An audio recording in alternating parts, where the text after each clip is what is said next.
Mesdames et messieurs, chers téléspectateurs, bienvenue sur Zone Franche. Plus d'un an après la mise en œuvre de la réforme structurelle du secteur de la décentralisation au Bénin, nous faisons le bilan sur votre émission dominicale Zone Franche. C'est une réforme qui a introduit dans la gestion à la base de nouvelles personnes avec des profils bien définis ainsi que des rôles bien conseillés.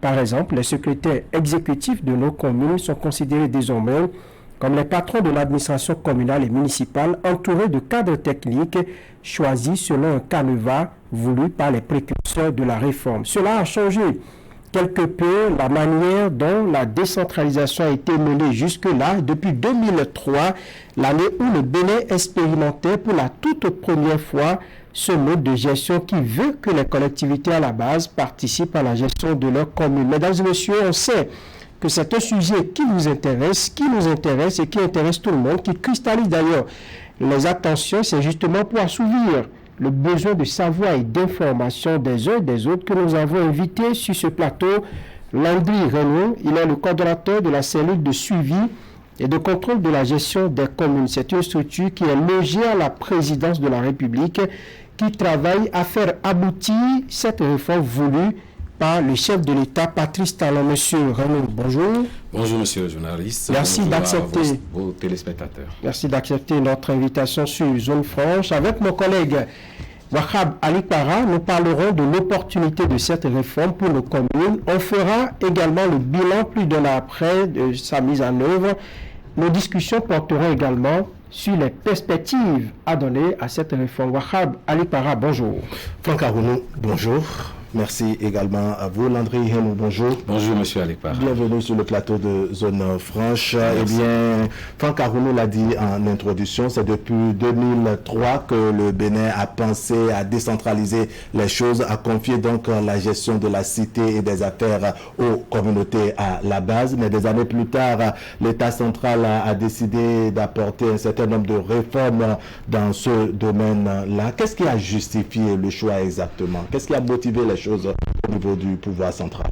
Merci, monsieur les journalistes. Je vous remercie pour cette belle question qui permet de planter le décor, parce que une réforme, elle est forcément justifiée par un certain nombre de constatations qui fondent les gouvernants à envisager une meilleure manière de faire les choses. La décentralisation, vous l'avez rappelé, elle est effective depuis 2003, même si elle a été décidée par la Conférence nationale des forces vives de la nation. Donc, c'est plusieurs années après que cette forme de gouvernance a été expérimentée au Bénin. Et au bout de près de 20 ans de mise en œuvre de la décentralisation de cette nouvelle forme de gouvernance qui veut que les bénéficiaires de l'action publique de développement à la base s'impliquent dans la gestion des choses, s'impliquent dans les décisions à la base, cette forme de gouvernance a révélé ses limites. Notamment, vous le savez mieux que moi, cette politisation à outrance des administrations communales. Nous savons tous que les fruits n'ont pas porté la promesse des fleurs, que quand nous allons par exemple sur le volet de la mobilisation des ressources propres des communes, on était bien loin des objectifs qui étaient assignés à cette décentralisation. Quand nous allons sur le volet de la qualité des infrastructures, donc de la satisfaction des besoins prioritaires donc, des populations à la base, on était bien loin des promesses qui ont précédé donc, la décentralisation. Donc un certain nombre de faits qui ont amené les gouvernants à se dire, 20 ans après, si on n'opère pas une réforme pour remettre la satisfaction des besoins des populations au cœur donc, de ce dispositif de décentralisation, on va passer des années, on fera le bilan bien après qu'on n'aura pas avancé. D'accord. Alors, le motif est bien connu désormais, mais en termes de contenu, la réforme l'apporte quoi exactement? Ok, donc vous le percevez nettement. Dans le premier format de décentralisation qui était en place, on a dit qu'on procède à une élection, donc il y a des conseils communaux et municipaux qui sont constitués, présidés par des maires, qui en plus d'être organes politiques sont les représentants de l'État et sont organes exécutifs. Bien évidemment, au-dessus du maire, nous avons un conseil communal qui délibère sur les questions majeures qui touchent à l'avenir de la commune et à son développement. Quand on a procédé ainsi, si vous êtes maire, vous êtes un homme politique. Un homme politique, il a un mandat à conquérir, à préserver et à renouveler. Ce qui en fait l'otage non seulement de ses mandants, mais également de ses pairs qui sont membres du conseil communal, qui peuvent, à l'occasion de plusieurs votes, lui poser des conditionnalités.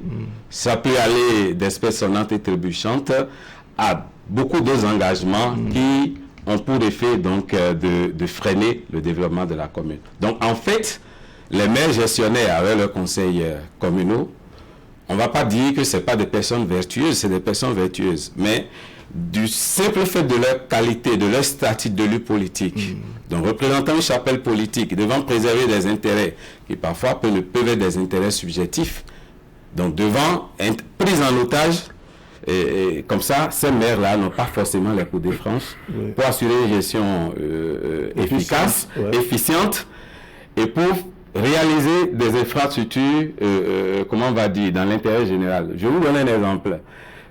Quand je prends une commune, puisque j'ai été acteur donc, communal pendant une vingtaine d'années, donc je sais de quoi je parle. Quand nous dégageons dans une commune, mettons, je donne un exemple, 500 millions pour réaliser des infrastructures. Sur l'ensemble du territoire. Sur l'ensemble du territoire. Je prends une commune qui a 10 arrondissements. Qu'est-ce qui se fait généralement? Parce que chaque élu se trouve dans cette contrainte d'aller justifier à sa base, voilà, dans 3 ans, dans 4 ans, dans 5 ans, voilà ce que j'ai pu obtenir pour vous. Donc, au lieu d'avoir par exemple un grand marché, donc un investissement structurant qui dessert, mettons, 7 ou 8 arrondissements sur les 10, la logique, la démarche qui a prévalu jusqu'ici, c'est qu'on se retrouve, on coupe les 500 millions en 10, et on va réaliser de petites latrines, de petits marchés. Vous envoyez au bord des voies quand vous traversez le pays, qui sont plutôt le repère donc, et des cabris et autres personnes peu recommandables. Donc vous voyez, donc le développement est pris en otage par cette forme de chantage de la part des élus qui aussi sont pris en otage par le chantage donc, de leurs électeurs à la base. Donc vous voyez, quand c'est des hommes politiques, c'est difficile. Donc la réforme postule que désormais la gestion administrative et technique est confiée à des cadres qui ont justifié d'un profil en termes de diplôme, en termes d'expérience, vous voyez, et qui sont aptes à gérer sans contrainte l'aspect technique, l'aspect administratif du développement de nos communes. Bien évidemment, les élus, et vous le verrez au fil de l'émission, que les élus ont gardé des prérogatives essentielles en termes de définition des orientations, en termes de contrôle, en termes d'évaluation, et même en termes de révocation de ces cadres à qui les rênes des communes sont confiés aujourd'hui d'un point de vue administratif et technique, c'est utile de le préciser. D'accord. Donc, selon vous, l'ancien système ne favorisait pas, je dirais, le développement à la base. Ça ne permettait pas aux dirigeants d'alors, n'est-ce pas, d'avoir les couteaux franges et opérer des actions qui permettent, en tout cas, qui vont à la satisfaction. C'est bien cela, parce qu'à leur corps défendant, les maires, les élus communaux se retrouvent à régler des problèmes plutôt personnels. Plutôt, pas personnels forcément pour eux-mêmes, mais parce qu'ils sont pris en otage, ils sont des élus, ils ont cette contrainte de retourner vers les administrés pour renouveler les mandats. Et pas que ça. Un maire, on connaissait la formule, quand vous voulez faire passer un budget, globalement un budget qui fait 2 milliards, vos pairs membres du conseil communal peuvent se dire, je vais frapper ce budget de tel pourcentage pour dire, nous déterminons 10%. 10%, c'est au maire que ça profite.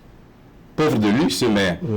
Il n'est pas forcément dans la démarche de prélever un pourcentage sur les investissements qu'il est amené à mettre en œuvre et à payer en tant qu'ordonnateur du budget. Mais c'était, comment on va dire, dans la chantage une forme de favorisé par un certain nombre de pratiques par ailleurs. Donc, désormais, la réforme postule qu'il faut opérer une séparation nette entre les fonctions politiques qui sont confiées aux élus, fonctions politiques en termes de vision, parce que c'est eux qui reçoivent un mandat de la part des populations. Et les fonctions administratives. Les fonctions administratives et techniques qui sont confiées à des anonymes, comme vous et moi, qui ont dit, j'ai le profil pour le faire. Parce que ne perdons pas de vue, un maire, qu'est-ce que la loi dit pour être maire? La loi dit qu'il faut savoir lire et écrire le français. Et vous et moi, nous savons que quand j'ai fait la classe du CM1 et même du CE1, si je ne suis pas particulièrement taré, je peux savoir lire et écrire le français. Je ne dis pas que c'est le profil commun de tous les maires, non. Alors, mais voilà l'obligation que la loi fait aux citoyens béninois pour être maire. Quand on est maire dans cette position, Est-ce que valablement on peut être ordonnateur du budget et s'assurer de la qualité des dépenses que l'on opère? Est-ce qu'on peut être personne responsable des marchés publics en s'assurant de la qualité des procédures qui sont conduites? Mais le maire a quand même de cadre, même dans l'ancien système. C'est le maire qui signe les documents et c'est celui qui signe les documents qui engage sa responsabilité. Moi, j'ai déjà eu l'occasion de voir des maires qui disent moi, je ne suis qu'un politique. Je ne suis pas administratif, je ne suis pas financier, je ne suis pas gestionnaire, je ne suis pas administrateur civil, je ne connais pas les rouages. C'est tel cadre qui m'a comment on va produire le document et j'ai signé. Une forme de déresponsabilisation, parfois justifiée si on s'en tient au contexte. Donc voilà, pour dire désormais... Il fallait corriger tout cela. Il fallait corriger et mettre en place comme gestionnaire des personnes punissables, justiciables, donc des juridictions financières et des autres juridictions. Alors, c'est une anomalie parmi tant d'autres qu'on a relevées et qui justifie d'ailleurs la mise en œuvre de cette réforme-là. Mais pourquoi on a laissé tout cela perdurer pendant 20 ans sans rien faire? C'est en 2023, 2023, ça fait 20 ans et on se réveille d'un profond sommeil, non? On se réveille d'un profond sommeil. Je ne le dirais pas de cette façon. Parce qu'il y a un régime qui est en place, qui a opéré un certain nombre de réformes. Et vous n'allez pas demander au chef de l'État de dire, dès que je prends le pouvoir, je mets en œuvre toutes les réformes, non? Il faut... Tout se fait progressivement. Tout se fait progressivement et il faut partir de certaines constatations, à savoir qu'il y a eu des audits qui ont été menés dans les communes, qui ont confirmé cette lecture et qui, justement, ont préconisé comme solution qu'il fallait trouver le moyen de mettre les politiques dans leur couloir et de mettre les cas techniques dans leur couloir également, sans perdre de vue qu'il faut réaliser cette synergie entre les deux acteurs. Mais mettre les cadres techniques dans leur pouvoir, c'est de les rendre responsables de ce qu'ils font. Parce que ce n'est pas particulièrement confortable de poursuivre un maire et devant les juridictions. L'opinion a tout fait de crier au règlement de compte sur fond d'intrigues politiques ou politiciennes. Donc vous comprenez bien que ce n'était pas aisé de sanctionner le personnel politique, mais le personnel administratif, particulièrement anonyme comme vous et moi, est fortement punissable. Donc il y a une contrainte de reddition de comptes et une contrainte à répondre des actes que l'on pose en termes de gestion. D'accord, la répétition est pédagogique. Si on fait une synthèse pour nos téléspectateurs qui nous suivent, après l'état des lieux, qu'est-ce qu'on a retenu dans le fonctionnement avant que la réforme ne soit opérée? L'état des lieux a révélé que les élus en place jusque-là n'ont pas comblé les attentes des populations à la base. C'est ça.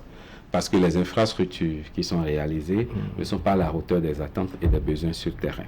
Et je vous ai expliqué qu'on peut se retrouver dans des contraintes qui amènent les élus à saucissonner. Ça, ce n'est qu'un exemple. Oui, parmi tant d'autres. Parmi tant d'autres. On a déploré la politisation à outrance des administrations communales. Parce qu'un maire peut ramener un cousin, un militant politique, etc. Donc, les maires, les élus avaient donc la latitude de meubler les administrations communales comme il le fait.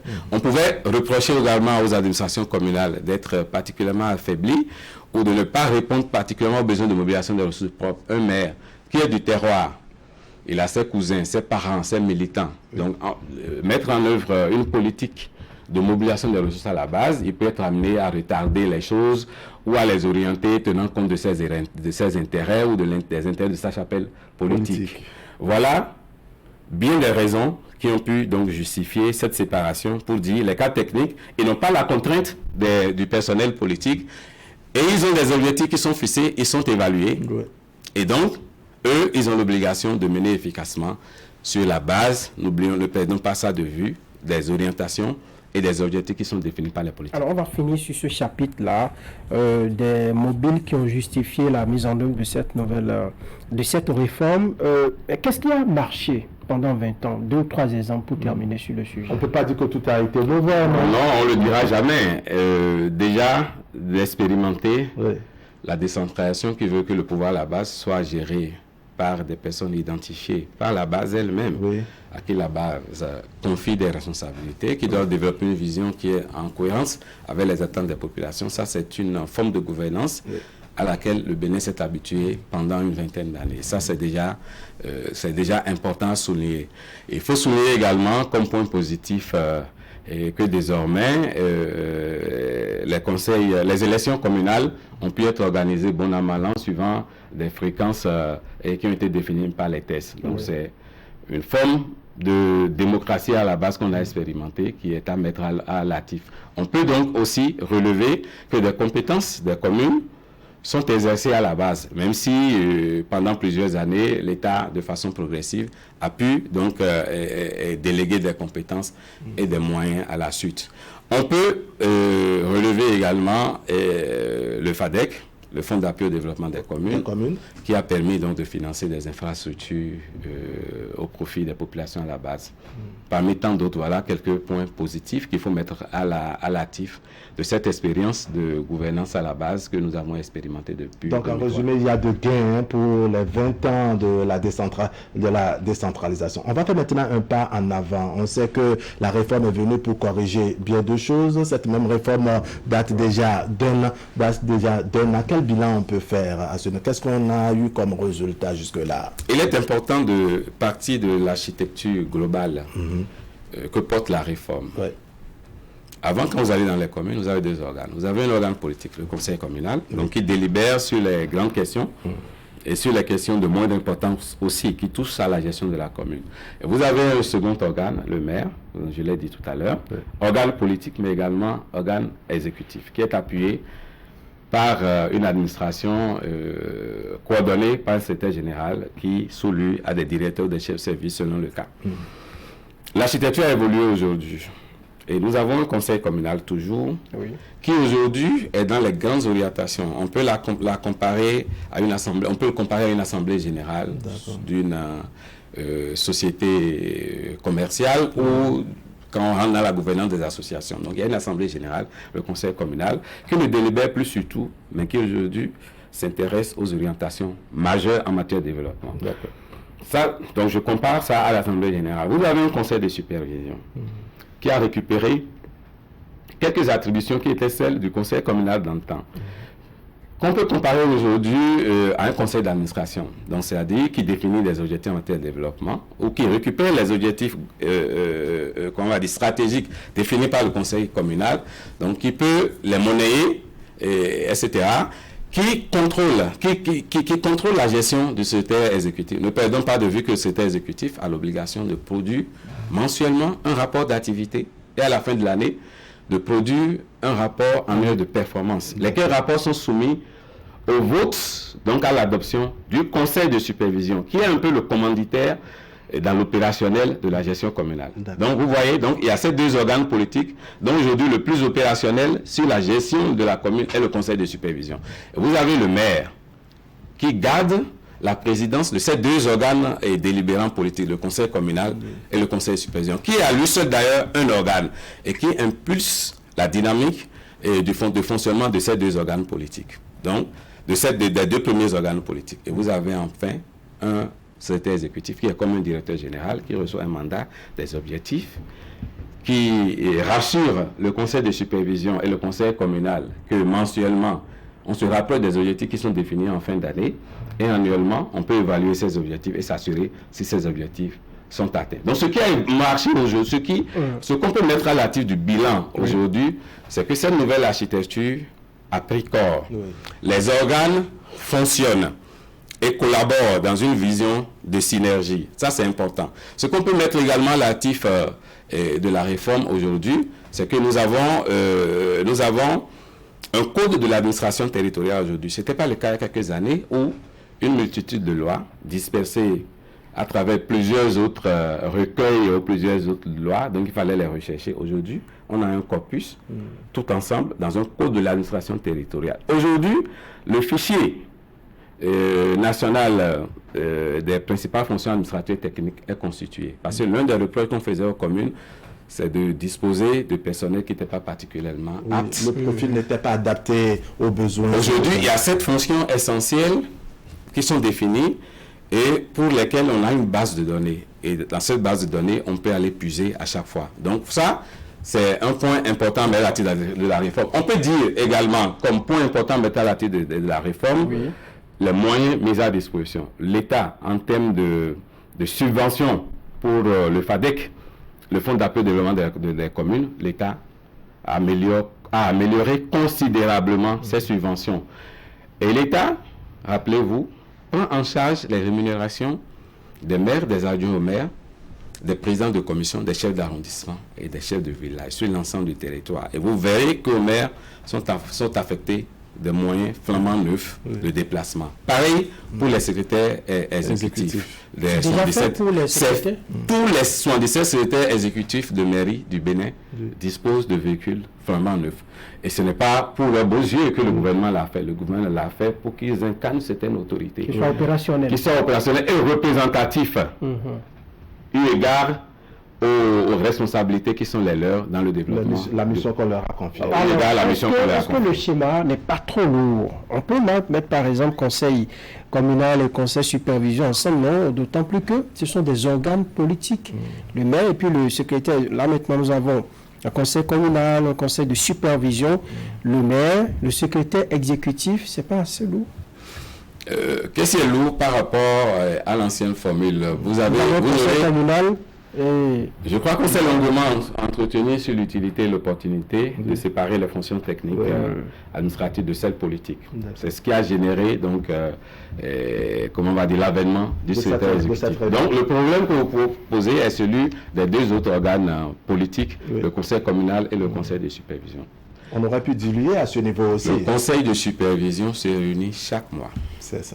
Et le fait de réduire l'effectif à 7 ou à 8, selon le cas. 8, c'est pour les communes à statut particulier qui ont 3 adjoints au maire. Sinon, la constitution du conseil de supervision, c'est le maire, les 2 adjoints au maire et les présidents des 4 commissions permanentes. Lesquelles commissions, de par leurs attributions définies par la loi, brassent toutes les questions qui intéressent le développement de la commune. Donc, voilà un organe dont l'effectif est réduit, restreint, pour des questions d'efficacité, pour ne pas s'étendre dans des débats que vous connaissez, qui peuvent être des débats subjectifs, des débats politiciens sur fond d'intérêt inavoué. Donc cet organe restreint se réunit au minimum chaque mois. Parce que ce que les détracteurs de la réforme ont coutume de dire, c'est que les maires ont été déresponsabilisés. Donc, pour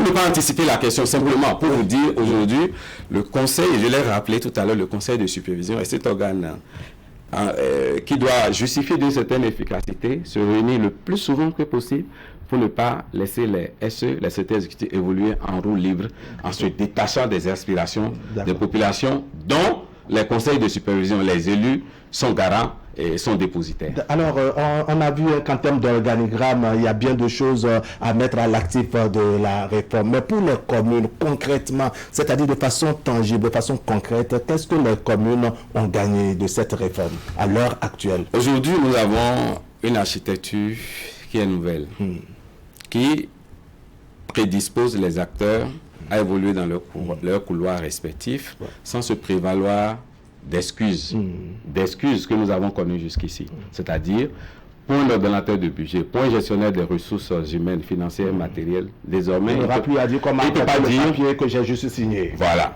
Il est conscient des actes qu'il pose et il peut en répondre. D'accord? Ça, c'est important en termes d'exemplarité, en termes de gouvernance, en termes de bonne gouvernance, c'est important. Aujourd'hui, nous avons gagné ça, c'est important. On l'a déploré pendant 20 ans. On ne va pas reprocher au pouvoir qui est en place d'avoir opéré cette réforme-là. Ça, c'est important. Aujourd'hui, nous avons des secrétaires exécutifs qui, bon an, mal an, aujourd'hui, réussissent à mettre en place des mécanismes pour mobiliser sans état d'âme. Bien évidemment, en respectant les limites de la capacité contributive des populations, des citoyens, qui ont les coups de force aujourd'hui pour mobiliser les ressources propres. Nous avons aujourd'hui l'avantage d'une dépolitisation de notre administration communale. Avant, vous savez ce qui pouvait se passer avec un maire qui pouvait ramener dans l'administration communale des amis, des parents, toute sa famille au sens propre comme au sens figuré, pour venir infester l'administration et l'empêcher d'atteindre ses objectifs. Aujourd'hui, tout est en place.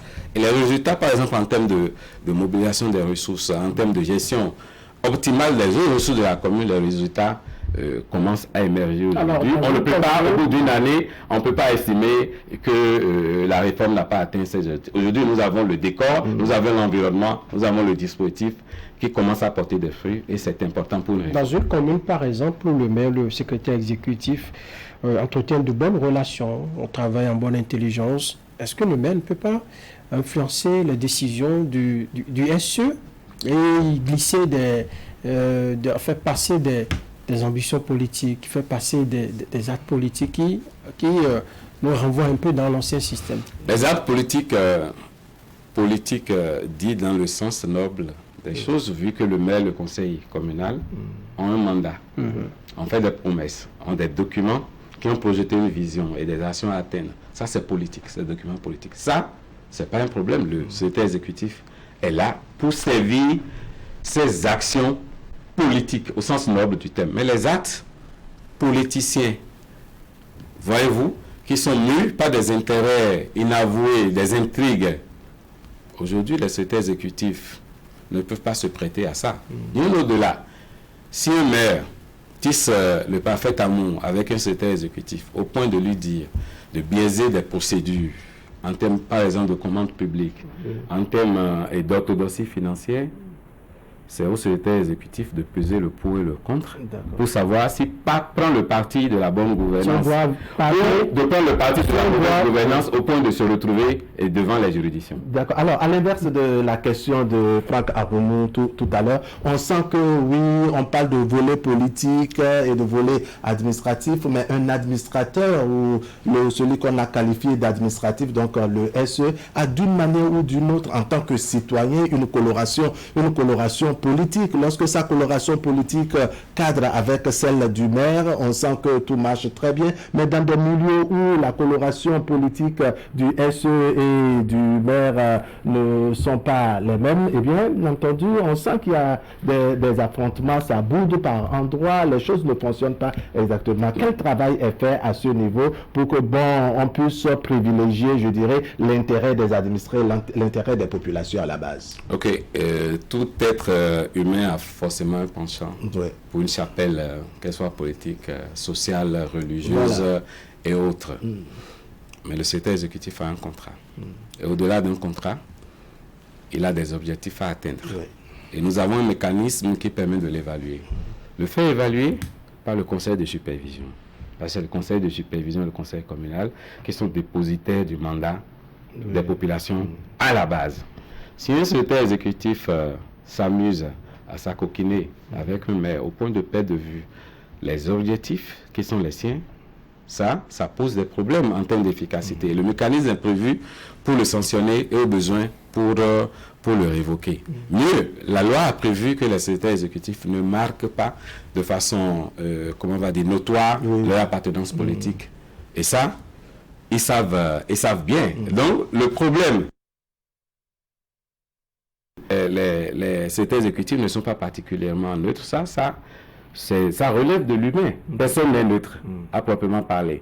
Mais on a un mécanisme en place qui permet aujourd'hui aux secrétaires exécutifs de poursuivre plutôt les objectifs pour préserver leur séjour dans la commune ou de ne pas poursuivre ces objectifs et d'aller se compromettre dans des considérations qui ne sont pas celles pour lesquelles ils sont recrutés et déployés dans les communes. Alors, vous le disiez tantôt, au nombre des critiques qui sont portées contre la réforme par certaines langues, la réforme aurait déplumé définitivement les maires qui cumulaient jusqu'à un passé récent la casquette de pouvoir politique et pouvoir administratif. Alors, est-ce que vous avez réduit à travers cette réforme-là véritablement les maires à leur simple expression? Concrètement, aujourd'hui, les maires sont soulagés. Pour poser la question. Les maires sont soulagés. Ce n'est pas ce qu'on entend des maires. Je vais vous en dire plus. Ils sont élus pour être soulagés. Je vais vous en dire plus. Posons-nous les vraies questions. Les maires aujourd'hui sont soulagés parce qu'ils sont plus justiciables de ces juridictions que nous connaissons en matière financière, en matière de gestion et autres. Ils sont soulagés. On dirait que les maires n'ont pas été suffisamment sensibilisés. Les maires on sait que les maires ne sont pas contents jusqu'à l'heure où nous parlons et ils sont majoritaires à ne pas l'être. Les maires ont été soulagés de ces contraintes-là. Ça, ils doivent pouvoir le réaliser. Et tel que je vous l'ai expliqué, vous avez compris. Je l'espère. Parce que nous l'avons compris. On espère que ils étaient jusqu'en 2022. Ils étaient gestionnaires des ressources humaines, financières et matérielles. Ils étaient ordonnateurs de budget. Ils étaient personnes responsables des marchés publics. Et vous qui allez sur le terrain, vous savez que certains maires ou la plupart n'avaient pas forcément le profil pour répondre des actes qu'ils posent. Et comme nous sommes dans un pays de consensus, de compromis et même de compromission, pendant longtemps, les pouvoirs publics ont fermé les yeux sur les égarements. Vous vous souvenez des rapports d'Audi Fadek qui successivement ont relevé beaucoup de faits de mauvaise gouvernance. Vous vous souvenez qu'en 2016, il y a eu aussi, en marge des audits FADEC, il y a eu des audits commandités dans les communes les plus importantes du pays, moins d'une vingtaine à peu près. Et que ces audits sont revenus avec des faits graves de mauvaise gouvernance. Ne perdez pas de vue que nous sommes dans un pays où le mot consensus a un sens assez fort. Et quand on sort un peu de ces compromis, et même parfois de ces compromissions, vous savez que le peuple béninois est un peuple, comment on va dire, très émotif, donc capable de qualifier des faits, comment on va dire, qui conduisent à des sanctions, de les qualifier de chasse aux sorcières, de les qualifier de règlement de compte. D'accord? Donc aujourd'hui, si nous sommes dans une gouvernance qui, comment on va dire, qui lutte contre l'impunité, on ne peut pas laisser, comment on va dire, prospérer cet environnement global d'impunité. Donc, les maires, ils doivent s'estimer heureux aujourd'hui, même si les premiers commentaires dès l'événement de la réforme ont été plutôt du genre, les maires ont été des responsables. Et ces commentaires se poursuivent. Il y a un problème. J'ai l'impression que vous n'entendez pas ces commentaires. Il y a un problème aujourd'hui d'appropriation des dispositions du Code de l'administration territoriale. Et c'est toute la raison d'être de la cellule de suivi et de contrôle de la scène de commune que j'ai l'honneur de coordonner. D'accord. En fait, je vous ai dit quels sont les pouvoirs du conseil de supervision. Je vous ai donné les pouvoirs du conseil communal. Et vous savez qui est la tête de ces deux organes? C'est le maire, qui lui-même, de par la réforme, est considéré comme un organe. C'est-à-dire aujourd'hui, si un secrétaire exécutif ne fait pas bien, le maire a la possibilité de l'amener à faire bien. Si un conseil communal, parce que ce qui est observé aujourd'hui, c'est que, par exemple, les conseils de supervision, qui doivent étudier et adopter les rapports d'activité mensuels des secrétaires exécutifs. Et Dieu sait qu'au niveau de la cellule, nous avons travaillé à mettre en place un canevas qui oblige le secrétaire exécutif à remonter tous les actes de gestion qu'il a posés l'intervalle d'un mois. Vous allez dans plusieurs conseils de supervision, les gens font de l'examen de ces rapports d'activité une formalité. Et ne sont pas exigeants vis-à-vis des secrétaires exécutifs pour exiger, donc pour attendre comment on va dire, des objectifs précis en matière de gestion donc, de la commune. C'est quelque chose à corriger. Il y a une pédagogie qui est en place et les gouvernants ne l'ont pas permis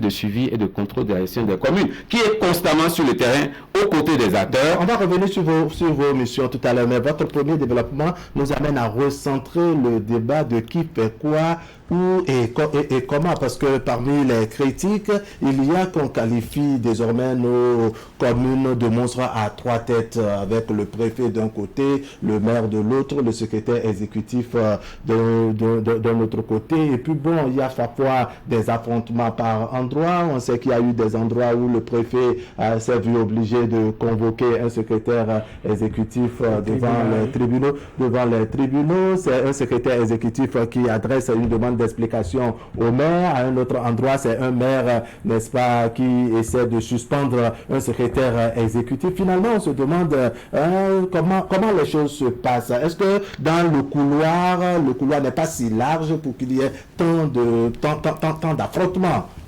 Nous sommes en face d'une opinion plutôt alarmiste, qui pense qu'au bout de 6 mois, 4 mois, tout doit rouler normalement, comme si on était dans un mécanisme. Alors que c'est la toute première. On a mis en place une réforme qui a mixé les acteurs. Nous avions des acteurs qui étaient en place depuis 20 ans, depuis 15 ans, depuis 10 ans. Et les tout nouveaux ont été élus seulement en 2020. La réforme, dans sa phase opérationnelle, est intervenue en 2022, avec essentiellement de nouveaux acteurs. Chacun doit retrouver ses repères. C'est humain, c'est normal.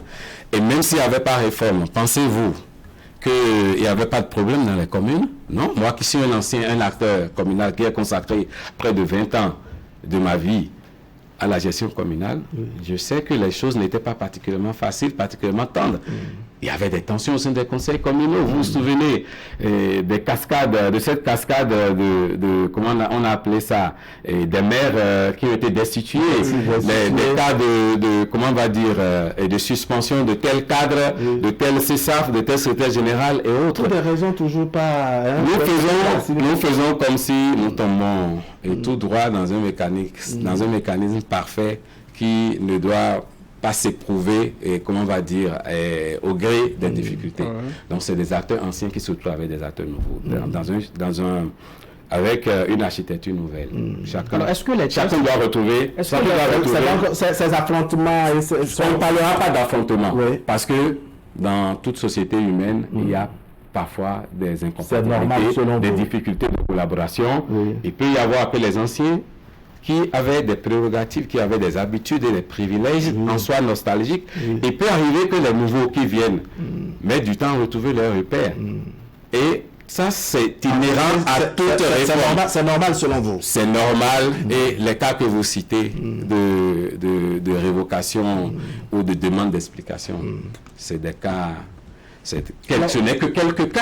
En fait, il s'agissait, vous permettez, Franck Arouno, il s'agissait de comprendre en termes d'organigramme et autres, qui est le supérieur de qui. Quand un SE, dans un endroit donné, se permet de donner des demandes d'explication à... Quel SE a donné demande d'explication à un maire?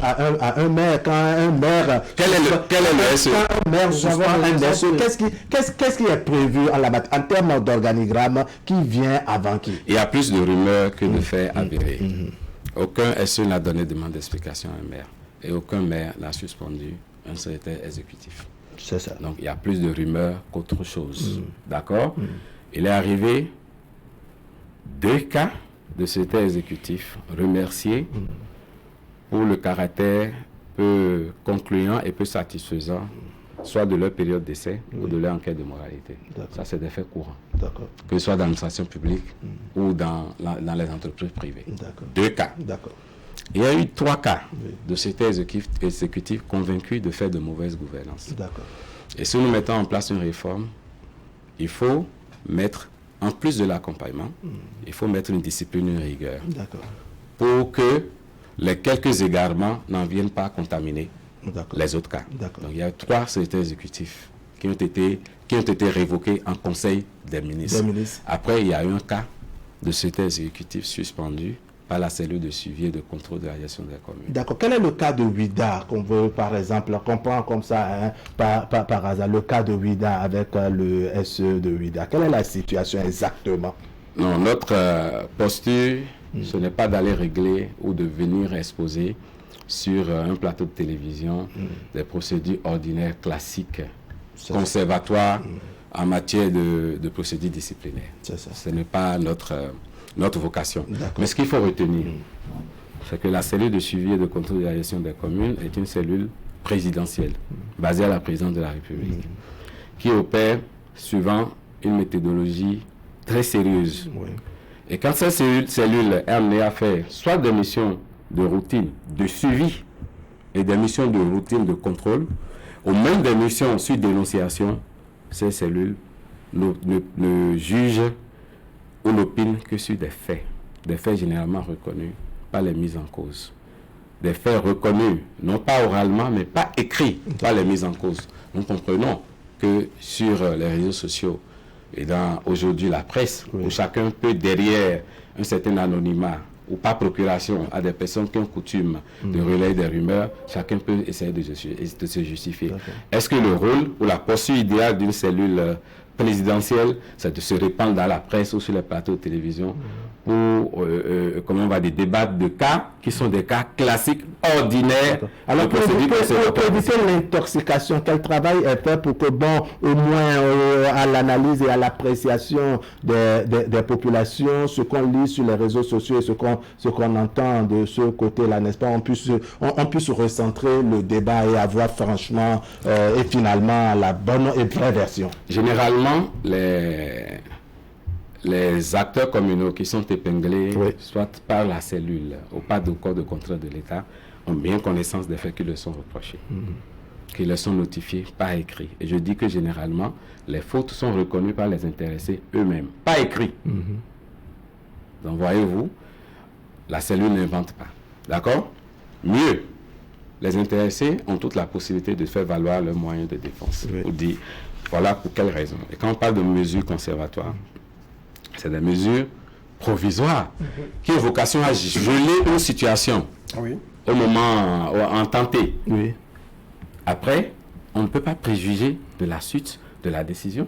Donc, si des gens mal inspirés peuvent se répandre dans la presse, c'est tant mieux, mais une cellule qui fait un travail, comment on va dire, avec une méthodologie définie, Oui. ne peut pas aller sur, sur les réseaux sociaux pour se défendre. C'est des procédures classiques qui ne méritent pas qu'on s'attarde sur ça dans le détail. Alors, D'accord. j'ai une question. Quel est votre le mécanisme d'information que vous avez mis en place? Parce que c'est une réforme à laquelle beaucoup s'intéressent. Dès que, par exemple, il y a un problème dans une commune où il y a des mal d'ordre, vous descendez pour des contrôles, ainsi de suite. Comment vous informez la population? D'accord. Nous ne descendons pas que pour le contrôle. Le contrôle a une valeur pédagogique, autant que les sanctions. D'accord? Nous faisons essentiellement du suivi d'abord. Le suivi, c'est les formations. Et ça, on n'en parle pas assez. D'accord. C'est une dizaine de thématiques développées au profit des acteurs, que ce soit les élus, donc les maires, les adjoints aux maires, les autres membres du conseil de supervision, les secrétaires exécutifs, les cas techniques. Déjà en 2023, je peux vous assurer, et nous continuons à le faire en parfaite intelligence avec la structure spécialisée du ministère de la décentration qu'est le CEFAL. Nous formons, il ne se passe pas de mois où nous ne faisons pas de formation à l'endroit de ces acteurs. Et ça se passe dans toutes les communes? Ça se passe au profit des acteurs de toutes les communes. C'est ça. Nous avons des canaux aujourd'hui dématérialisés, d'échanges, de formation. Nous faisons des visites et comme je l'ai dit, la cellule fait prioritairement du suivi. Donc nous développons des thématiques, nous faisons des exposés, nous répondons aux questions. Nous avons parcouru toutes les communes du Bénin. Et nous avons continué à le faire. Des communes qui ont été visitées 3 fois, il y en a qui ont été visitées 4 fois, il y en a qui ont été visitées 1 ou 2 fois. D'accord? Donc nous faisons d'abord, nous avons même des initiatives dématérialisées, des formations en ligne. L'initiative que nous appelons par exemple les jeudis de la réforme. Et nous définissons des thématiques en tenant compte des besoins qui remontent quand nous faisons nos tournées sur le terrain pour développer des thématiques qui sont exposées en ligne. Et les acteurs, qu'ils soient techniques ou politiques, sont connectés, posent des questions auxquelles nous répondons. Est-ce que cela voudra dire qu'un cas technique, par exemple, qui est confronté à une difficulté de procédure, peut vous écrire là tout de suite et pour demander mais qu'est-ce qu'il faut faire et vous nous répondez, c'est ça? C'est moi qui administre le mail comptable de la cellule. Je suis à une quinzaine, à une vingtaine de mails par jour, de requêtes auxquelles nous répondons. Sans connaître, sans oublier les appels directs, les messages WhatsApp. La foire aux questions que nous avons commencé à mettre en place pour accompagner les acteurs. Parce que nous avons dit, et nous y croyons, que le premier capital pour réussir cette réforme, c'est le capital humain. Le personnel politique et le personnel administratif et technique. Donc nous faisons d'abord le suivi. Mais vous ne pouvez pas faire le suivi sans contrôler.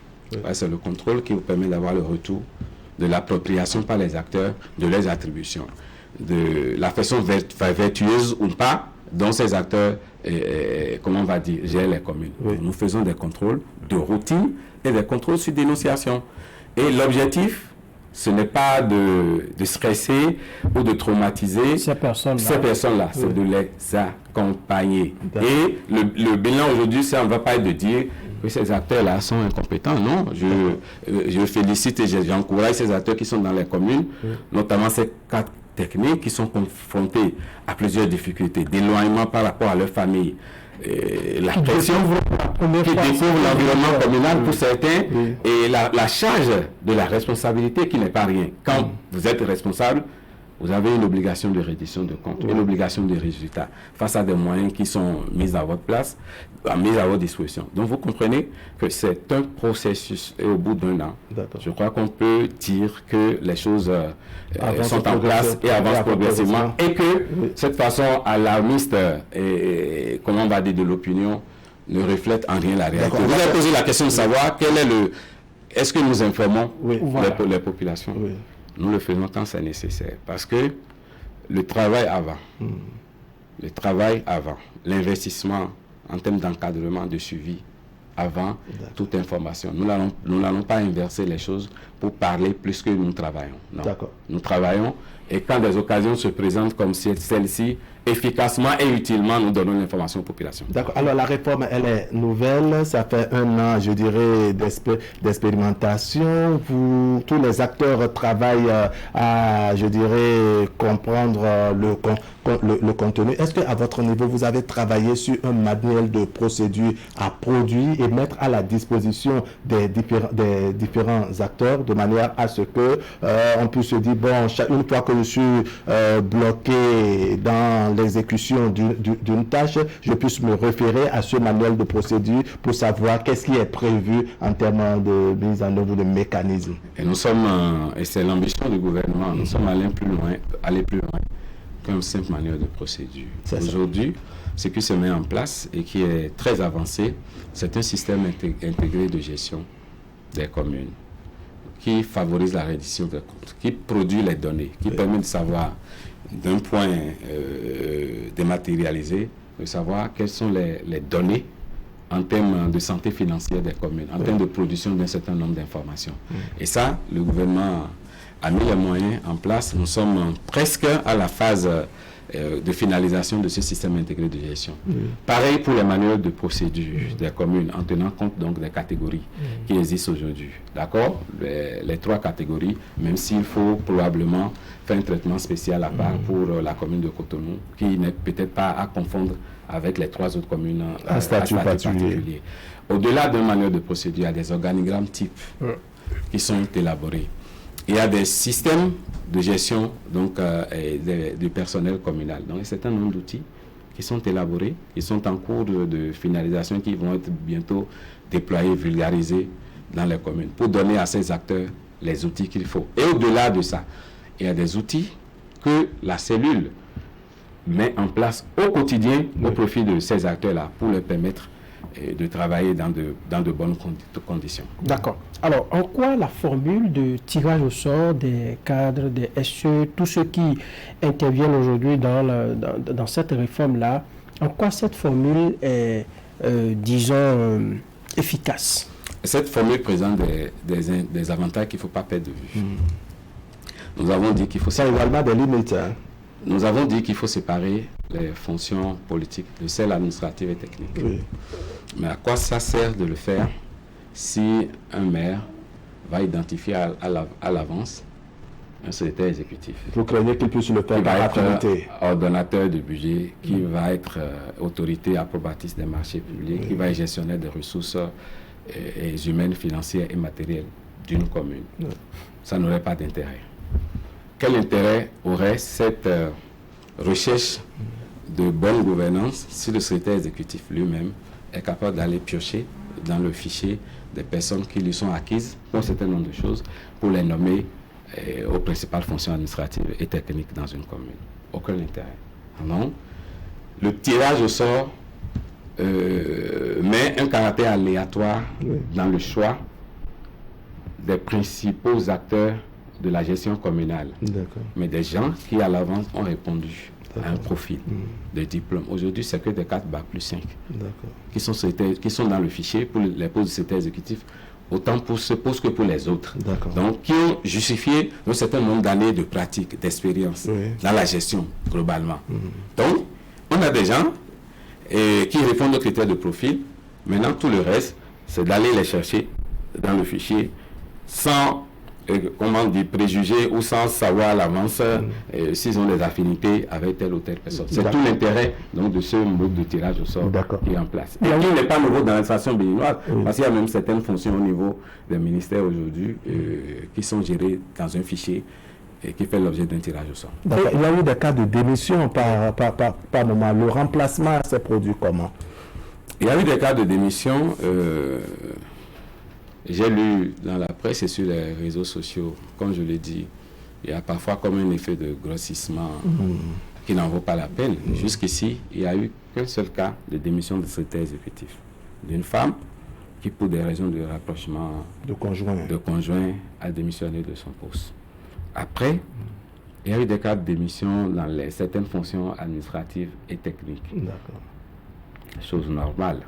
Parce que le tirage au sort est également porteur de ce que vous ne savez pas a priori dans quelle localité vous allez travailler. D'accord. Et à l'épreuve, une femme dont le conjoint est à Cotonou qui doit peut-être se retrouver à Parakou, s'il n'y a pas cette, comment on va dire, cette communication, cette compréhension au sein du couple, on peut. Mais les gens démissionnent tous les jours de toute fonction, aussi bien dans le privé que dans le public. Ça vous paraît banal. Je suis mal à l'aise quand on pense que c'est un échec de la réforme. Démissionner d'une fonction, vous n'avez jamais vu ça, vous? On démissionne tous les jours d'une fonction quand on n'est pas à l'aise. Non, le problème ici, ils se sont inscrits dans la, ils se sont inscrits sur la plateforme où ils sont mis dans la base de données. Oui. Pour se libérément. Il servit partout où besoin sera. Partout besoin sera. Et ils ont été tirés au sort. Ça veut dire que d'avance, on savait que si votre époux est à Cotonou, vous savez que vous pouvez être à Parakou, à Natitengu, Non, les personnes concernées ne l'entendent pas comme ça. Moi, j'ai déjà connu des gens inscrits sur le fichier qui, à l'approche des tirages au sort, disent je veux bien être tiré au sort à Cotonou, à Porto-Novo, à Ouidah, à Calabar. Partout où besoin sera, on a dit. Mais si les gens ne veulent pas l'assumer jusqu'au bout, est-ce que c'est la faute à la réforme ou c'est la faute à ces gens-là qui savent à l'avance que c'est partout où besoin sera, comme vous le dites, mais qu'une fois en situation, ont démissionné. Donc, ce n'est pas le problème de la réforme. Si on doit évaluer aujourd'hui, à quel pourcentage sommes-nous en termes d'exécution du contenu de cette réforme? Je ne raisonnerai pas en termes de pourcentage. Je suppose que c'est un chantier de construction qu'on vous a confié. On est à quel niveau de aujourd'hui, à quel taux je vais dire que toute la charpente est en place, que les hommes qui doivent porter les fonctions sont en place, que les élus sont remis dans un couloir politique, que les cadres apprennent à rester dans leurs limites, sans perdre de vue qu'il faut une synergie entre tous les acteurs. Aujourd'hui, c'est déjà ça. D'accord? Aujourd'hui, les secrétaires exécutifs prennent la mesure de leur responsabilité et travaillent à mettre en œuvre les objectifs qui leur sont définis par les politiques. Aujourd'hui, nous sortons d'une planification, comment on va dire, à vue très limitée, dans une démarche où on saucissonne les ressources. Aujourd'hui, nous faisons prévaloir une planification pluriannuelle pour dire que si nous avons pour faire un budget aujourd'hui, il faut un document triennal de planification qui permet de dire si nous avons sur 3 ans, si nous avons 10 milliards, je dis n'importe quoi, si nous avons 10 milliards, les arrondissements 2 et 3, c'est un exemple que je donne, savent qu'en faisant un marché chez eux, en faisant un grand centre, un grand hôpital chez eux, que ça va desservir les 3 ou 4 arrondissements qui tournent autour. Et les 3 ou 4 arrondissements qui tournent autour savent que dans 2 ans, dans 3 ans, puisqu'il y a une planification au minimum sur 3 ans, ils savent que bientôt chez eux, des infrastructures vont venir, etc. Donc, on a un horizon plus élargi et aussi bien les cas techniques que les politiques sont formés, sensibilisés pour rester dans ce cadre. Aujourd'hui, nous avons un cadre qui est propice à une gestion vertueuse, à une bonne gouvernance, parce que les élus ne sont plus gestionnaires. Les cas techniques qui sont là savent qu'ils sont punissables des faits qui vont être amenés à poser, et nous savons que la peur du gendarme est le début de la sagesse. Alors, maintenant, on va aborder, Franck Arounou, si vous permettez, le futur de cette réforme. On parlera donc des défis et des perspectives. Est-ce que vous pensez qu'il y a de l'espoir? Sinon, comment vous envisagez le devenir ou le lendemain de cette réforme? Aujourd'hui, les bases sont posées. On est dans un processus de professionnalisation des personnels administratifs techniques des mairies. Et quand on dit que le secrétaire exécutif a un contrat d'objectif, ça ne s'arrête pas là. Les autres cadres par rapport au secrétaire exécutif ont un contrat d'objectif. Et le secrétaire exécutif a toutes les coudées franches pour les mettre au travail, les sanctionner, depuis les sanctions simples jusqu'aux plus extrêmes. Et nous avons vu des cas dans certaines communes où les secrétaires exécutifs ont été amenés à se séparer de leurs cas techniques. Ça, on n'en parle pas assez parce que les gens ne s'intéressent pas à ça. Ils ont des missions, ils ont des responsabilités, mais en même temps, ils ont les coudées franches pour s'assurer que le personnel qui est mis à la disposition est dans la logique des objectifs qui se sont définis. Donc, quand on a cet environnement aujourd'hui, en termes de défis aujourd'hui, ce que nous recherchons, c'est que le cap soit maintenu, que des efforts restent accrus par rapport à la mobilisation des ressources propres de la commune. Parce que, on l'a dit tout à l'heure, les élus sont fortement limités dans cette démarche-là. Donc, on maintienne le cap et qu'on accroisse cette mobilisation, qu'on diversifie, donc sans beaucoup une pression fiscale écrasante sur les contribuables, qu'on diversifie les sources de revenus qui permettent de financer le développement.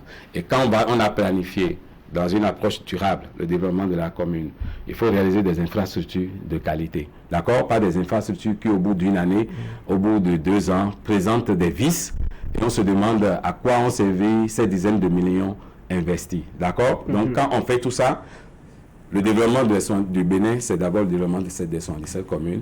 Et l'objectif visé par la réforme, donc, c'est de favoriser ce développement au niveau de la commune. Monsieur Renaud, dites-moi, en dehors des sanctions, ce régime de sanctions que vous adoptez pour essayer de canaliser ces personnes responsables au niveau des communes désormais, alors quel autre mécanisme vous avez prévu, par exemple, pour corriger les autres ratés qui peuvent survenir? Parce que au fur et à mesure que la réforme prend de l'âge, de nouvelles ratés peuvent intervenir. C'est quoi le mécanisme?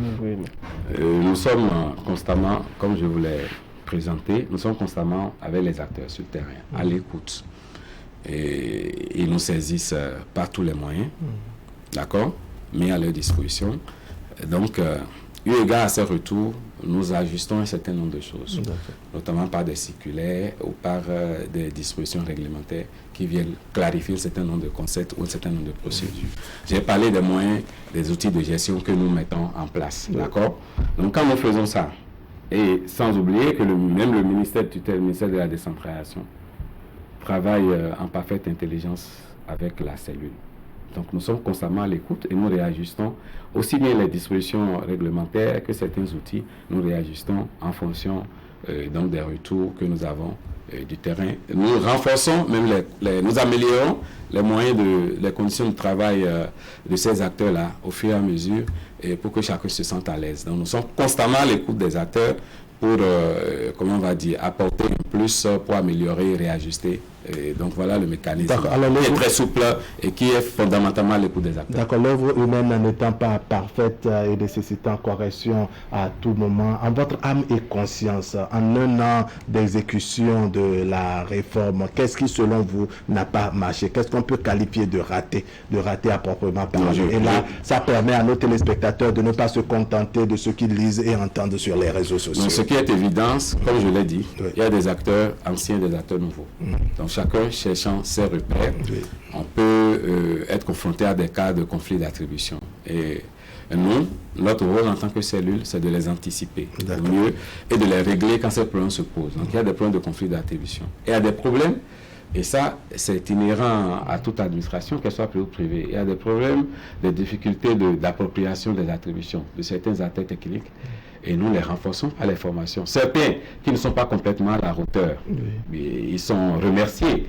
Comme ça peut être le cas partout ailleurs. Donc il y a ces difficultés de terrain, mais qui sont compensées par les mesures d'accompagnement que nous mettons en œuvre et que le gouvernement met en œuvre également par les moyens, par les rémunérations aujourd'hui, par des moyens roulants et par des subventions pour renforcer les investissements dans les communes. Donc, toute chose qui concourt à améliorer la avant-dernière question. Quel est le niveau de résilience de la réforme? Je veux dire, par exemple, un régime, on sait que la réforme, c'est le chef de l'État qui a œuvré pour son avènement.